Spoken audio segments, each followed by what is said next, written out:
প্রায় অনেকটা বছর ধরে আমি আসলে এক্সিনের সাথে জড়িত। আমি আর্কিটেক্ট জিনিয়া শারমিন।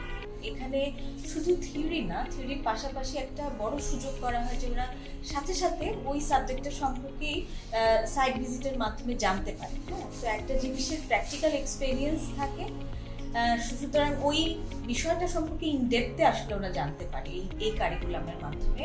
আর পাশাপাশি আমি বলবো যে আমরা যেভাবে আসলে আর্কিটেকচার যেভাবে শিখে আসছি, যে একদম পয়েন্ট থেকে শুরু করে আস্তে আস্তে একটা হোল প্রজেক্ট কীভাবে হ্যান্ডেল করতে হয় সেটা কিন্তু এখানে শেখানো হয় পূর্ণাঙ্গভাবে, প্রতিটা সেক্টরে সুন্দরভাবে এবং বিভিন্ন এক্সপার্ট আনার মাধ্যমে আসলে এই সাবজেক্ট সম্পর্কে অ্যাওয়্যার করা হয়।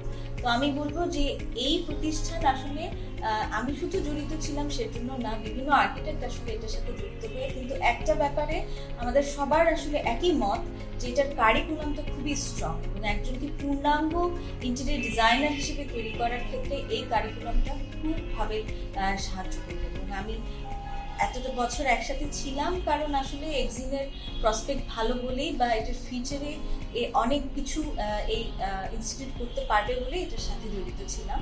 তো আমি এটার অনেক অনেক শুভকামনা এক্সিনের ইন ফিউচারে, এটার ডেভেলপমেন্ট এখন আরও এগিয়ে যাচ্ছে। এবং আমি আরেকটা ব্যাপার অ্যাড করতে চাই যে আসলে একটা সময় ছিল যে ইন্টেরিয়র ডিজাইন ইনস্টিটিউট বলতে এক্সিনকেই মানুষ চিনত, এটা ছাড়া আসলে কিন্তু অন্য কোনো ইনস্টিটিউট বলতেই হতো না নাম।